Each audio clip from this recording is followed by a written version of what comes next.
This video has been made possible by Skillshare. The first 1,000 to click the link in the description will get a free trial of Skillshare's premium membership. Whilst we talked quite a lot about warfare in the past and taking the fight to the enemy, there is also another way of wielding your power. And that is through soft power, the power of the Galactic Community, which is exactly what we're going to be talking about today.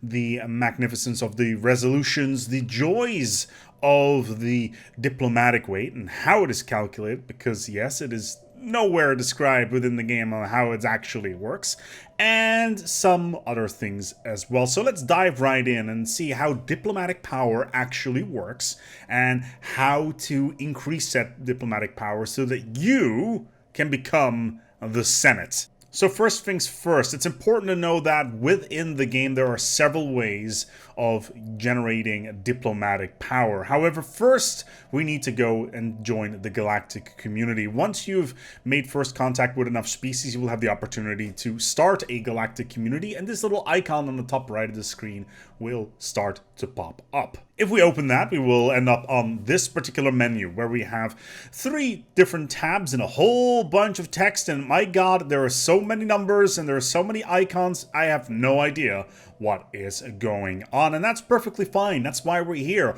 We're here to learn to wield our soft power. So let's take a look at what we can do here. So we've got our Galactic Community tab, which is where all of our proposals are. We got the Senate floor where we can see who is supporting what, and finally the resolutions page. So first of all, let's start off with the Galactic Community. The Galactic Community, as I mentioned, has the proposal queue, but the most important part is this little batch of stuff at the bottom right. The bottom right basically indicates who has what amount of Diplo-power. As you can see right now, we are highlighted in orange, and we see that we have 1,724 diplomatic weight. And that by itself is pretty good, but how do we get to this number? Nowhere in the game is it shown or specified how this number is generated. Sure, we've got a tooltip that says, oh, we get 308 from pops, or we get 339 from economy,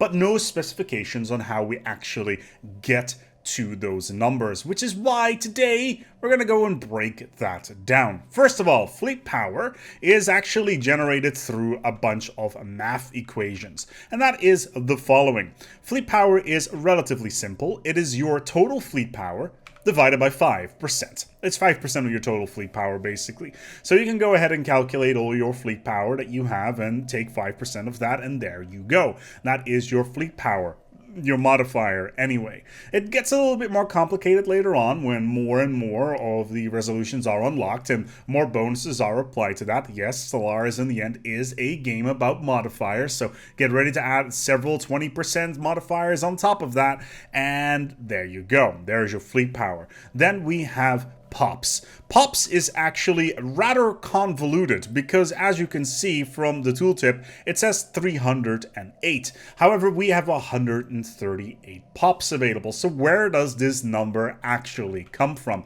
It's actually kind of complicated. Basically what it does is it takes the amount of pops that we have, then multiplies that times 2 times the average happiness of the pops within our empire. And this is a very interesting calculation that runs into the background. So if we quickly leave the Galactic Community and we go to one of our planets here, let's say our empire capital, and we go to, say, one of our workers, right? And we want to see here, happiness times is currently 65%. So in this particular case, this particular pop gets 2, or at least, gets 2 times 65. So basically, we will get a number out of that, and that is our pop weight here. And that is applied over the entire empire. And as you can see, right now, the pop approval on this particular planet is 63. I believe there is no particular modifier anywhere that really showcases what the average empire happiness is, which is a little bit annoying because it basically means that we need to go from planet to planet to planet in order to calculate what our Diplo weight can be. However, that is probably one of the lesser complicated ones, because there is more. But yeah, poppiness, it's being generated that way. Then we get to economy. Now, economy is really, really weird, the way it works. So, let's just quickly dive in here. So, in order to calculate our weight on economy, basically what we need to do is take +1 of every single resource that we are generating in energy, mineral, as well as food, and that is our base modifier. So we're producing 182 food here. That's 182 points. Then we have 398 minerals being produced. That's, say, 400 for rounding purposes. And of course, we are generating about 395 energy credits. We take that number and we add all that up, and that is one of the figures, because it gets more complicated. For every consumer good that we produce, we do it ×2. For every alloy that we produce, we do it ×4. For every gas, for every strategic good, whether or not it's gas, motes, or crystals, we do it ×10. And if we have Zro, dark matter, or living metal, we do it ×20. Now, once we've taken all of those numbers, we add them all up, we, do our math, we divide the total number by 15, that is your economy weight, that right there. So it's very convoluted and not explained anywhere. I had to go and dive into the game defines directory to actually figure this one out. Then finally, there is technology. We are currently sitting at 189. And basically what it does here is that we take a base of 200, then the total amount of research points that we have spent in the entire game on all of our research, times 0.01, that's right, 1%, and then we add that number up, we divide it by 10, and, well, we take 10% of that, and that is our technology weight. It's very convoluted. It's not well presented within this screen, and it's not really clear on what does what. However, it does indicate that boosts from economy is a really, really big deal, especially in the early game, because you don't have that much fleet power, you don't have that much technology research, and really, if you can rush towards strategic resources like motes, crystals, and gas, and churn out a ton of those, you can get quite a lot of diplomatic weight. Of course, later on in the game, when you get massive fleets, millions of fleet power, crazy amounts of technology, especially if you're playing a particularly tall empire that does not necessarily generate all that much economy comparatively to the other ones, then the ratios start to differ a little bit. But at least you have a little bit of an idea of what's going on here. With all of that stuff out of the way, the math out of the way, it's time to take a look at our additional modifiers. And now those are generated by envoys. So first of all, we've got a envoy here. For every single envoy that we have, we will get a total bonus of 10% on our base value. So if we assign this here envoy to the Galactic Community, we now have 1869, we get a bonus. Now, on top of that, we also have Xeno-diplomacy, which is a flat modifier that we got through an event, and Xeno-relations, which is once again a flat modifier that we got through an event. And all of these numbers are going to start to add up. They're not multiplicative. So basically what happens is it takes the base value and says, oh, we've got a 30% total, we'll add a 30% bonus on top of the 1437 that we had before, coming to 1868. Now, the more important part about this is that envoys are incredibly powerful and should not be underestimated. A 10% bonus to diplomatic weight can make or break your position within the Senate. And that right there is really, really important. Good. Now that we have the numbers out of the way, now we have the math out of the way, and we know how diplomatic weight kind of works, especially in the early game. Got to focus on that economy. It's time to take a look at the Galactic Community itself and its mechanics. There's quite a lot of stuff going on here within the Galactic Community and stuff that we will need to specify. And we want to learn how to wield the power that we have just been imbued with. We want to learn how to use this with Skillshare. Skillshare is an online learning community with thousands of inspiring classes for creative and curious people. Explore new skills, deepen existing passions, and get lost in your creativity, or, in this particular case, how to influence those aliens. Now, in order to influence those aliens, I found this class over here made by Simon Sinek, Presentation Essentials and how to share ideas that inspire action. Action to get them to vote on the things that you want them to vote on, because that's exactly what you want to do. Simon goes through all of the things that you will need to do, the storytelling behind it, setting your goal, and making sure that they are inspired by your words, and once again, do those actions that you want them to do. Skillshare is curated specifically for learning, meaning there are no ads, and they're always launching new premium classes so you can stay focused and follow wherever your creativity takes you, and it's less than $10 a month with an annual subscription. Now, the first 1,000 of my subscribers to click the link in the description will get a free trial of premium membership so you can explore your creativity. Whether or not you are a creative or curious person, a lifelong learner, or you are a beginner, a pro, or a master, well, Skillshare may have something for you. So right now, the Galactic Community is in session. Whenever the Galactic Community is in session, there are 720 days of voting going on. Now, voting, you say, ASpec, what are we even voting on? Well, that is one of these proposals. Now, proposals can be selected from the Resolutions tab, and basically what's going on here is say, hey, I want to say get a bonus to Galactic Commerce because we can get a diplomatic bonus from economy there. Plus 20%, sign me up. Our economy is doing great. Therefore, we can get more value out of this and throw our weight around within the Galactic Community more at the start, and then later on apply our improved Diplo weight to get the things that we actually want.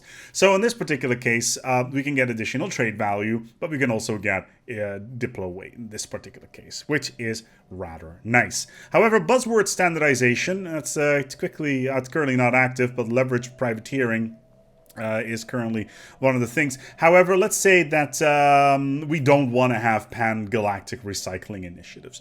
Pan-galactic recycling initiatives will do several things. First of all, it will reduce the diplomatic weight from economy by 20%. Don't want that diplomatic weight from economy. Super important for us in the early game. We want to make sure that we are on the top of the food chain when it comes to this particular play. So how can we do something about this? Well, you can see this little number right next to the proposal. Right now it says 9.5K, just a little bit more, and that number is the total number of all the members of the Galactic Community who want to enact this. And as you can see in this list, these are the empires that want to vote on this particular thing. Now, what we can do here is we can say, okay, we can support this by spending our 1,700 Diplo weight, and basically say, look, we're going to go ahead and oppose this. The total number will then go down, and whatever is higher on the list at that moment in time, in total figure, will pop up. So we want to say, for instance, generate the Galactic Council. We boost this straight to the top because the Galactic Council, which we will dive into a little bit later, is really good for our purposes because we are, in fact, the largest diplomatic weight player in the game right now. So with all of that stuff out of the way, we know how to manipulate the proposal queue. We know how to generate our diplomatic weight. We know to assign our envoys. What else can we do? Well, for instance, we can go to our policies and go to our diplomatic stance and be a cooperative. If we do cooperative, we get once again a diplomatic weight modifier of 25%. 25% is definitely not a small amount. So that's something that we want to keep in mind. So we can, for instance, go ahead and settle the status quo with this particular war here. And there we go. We have just taken a bunch of territory. And what was our diplomatic score here? Yeah, 1907, because we just took a bunch of territory, which means that we got a bunch more resources, which is great. We go to cooperative and we let it tick over by 1 day, and as you can see, immediately we are now at 2200 Diplo weight, and that is really, really good. But there is more ways to increase this value in esoteric ways, let's put it that way. Let's say that we go to our government screen and we want to reform our government. And we want to say we are going to remove Shadow Council because it is pretty bad. And we are going to add, if we can, Diplomatic Core. Now, Diplomatic Core gives us 2 additional envoys as well as 10% Diplo weight. And with those 2 envoys, plus the Diplo weight modifier, the envoys themselves generating 10% each, means that we can get 30% of additional weight. But of course, right now we need to wait for 10 years until we can actually reform the government. But still, another 30% on top of the value that we already have is pretty big. It translates to about 600 more Diplo weight that we can add to the Galactic Community. In addition, we can also build embassies on our homeworlds and make sure that we can use even more envoys. Envoys are really the most powerful pop units within the game, even though they don't really have a distinctive purpose aside from being sent over to other empires or the Galactic Community. They don't have traits. They don't. If they die, it doesn't really matter. A new one gets generated and no additional modifiers are added there. So let's take a quick look here at what the resolutions are and what they can do. So first of all, we got commerce and industry. Now, commerce and industry all have one purpose and one purpose only. Basically, what it does is it increases the diplomatic weight through economy, as well as increasing trade value and sometimes trade protection for maximum bonuses to your trade value.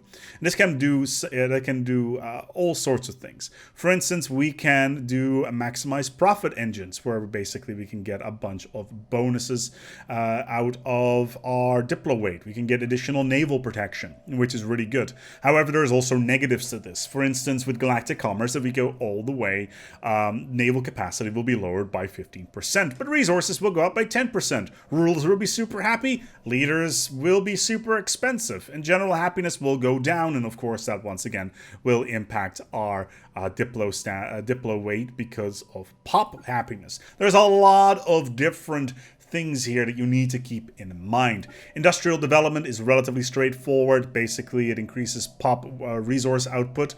It concludes with Project Cornucopia, where we can get a special planetary decision where we can effectively strip our entire planets, but it will reduce habitability by 25% on all of our worlds. But alloys increased by 5% and minerals by 20% is a really big bonus.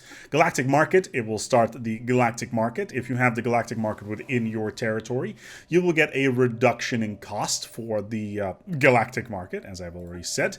And finally, there is some sanctions, because if there are certain things attached to your industrial development and you have not set things up properly and you are in at odds with the Galactic Community, they can sanction you, and that can have all sorts of problems, like ranging from a market fee increase of 30% and your diplomatic weight from your economy being scrapped down by 60%, which is a huge deal, and we want to avoid that at all costs.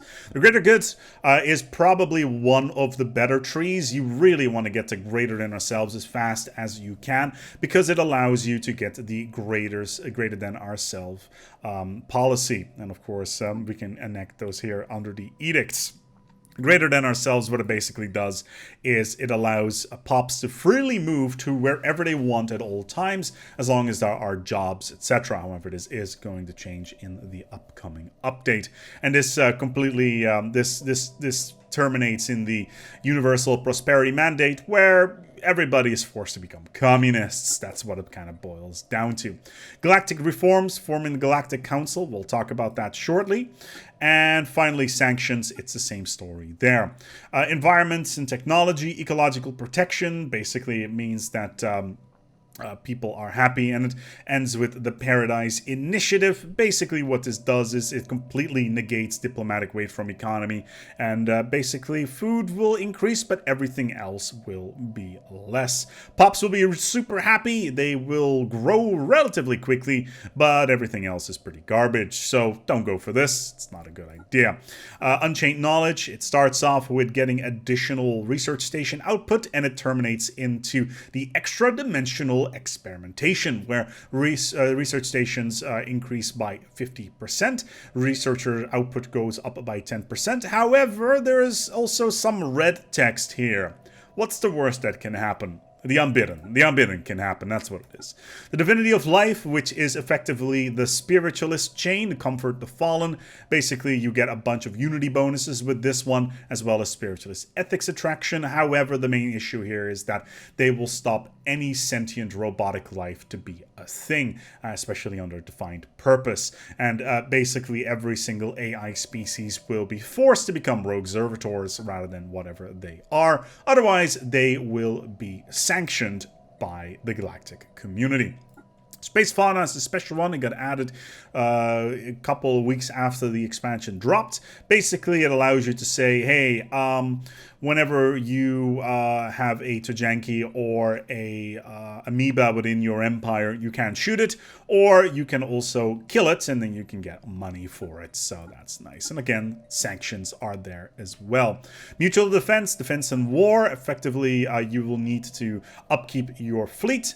Basically, what it means is that you need to make sure that you have a certain percentage of your fleet ready to go. So effectively, you need to have 50% of your fleet power being used at all time because of the Military Readiness Act. And this terminates in the Renegade Containment Doctrine, where you can get a preemptive war, total war causes belly on any non-member of the Galactic Community, which is really good. And basically, you get a massive bonus from the diplomatic weight from fleet power there. Increases naval capacity, but ship upkeep goes up by 25%. Finally, there's the rules of war, which basically is the opposite.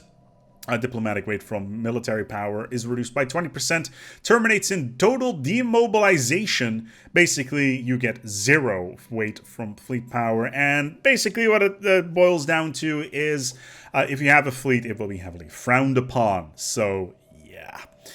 Wasting resources on war, and once again there is a bunch of sanctions. Now, we did talk a little bit about the Galactic Council. Whenever the Galactic Council is there, basically the 3 highest empires in terms of diplomatic power will be voted in to be on the council. Later on, you can vote this number down to even 1 or permanent seats or even bigger, so that everybody can join the Galactic Council. And basically, the Galactic Council has the opportunity to veto certain resolutions that they do not want, or rush certain resolutions into place. So for instance, let's say I'm on the Galactic Council, I really want the Charter of Worker Rights, and basically I say, this needs to be prioritized, this needs to go on the Senate floor right now. You can do that. Or if you say, hey, cooperative research channels is terrible, I'm going to veto that. Of course, there's a cooldown of 20 years once you do that, but still those abilities are there, and being in the Galactic Council is incredibly powerful.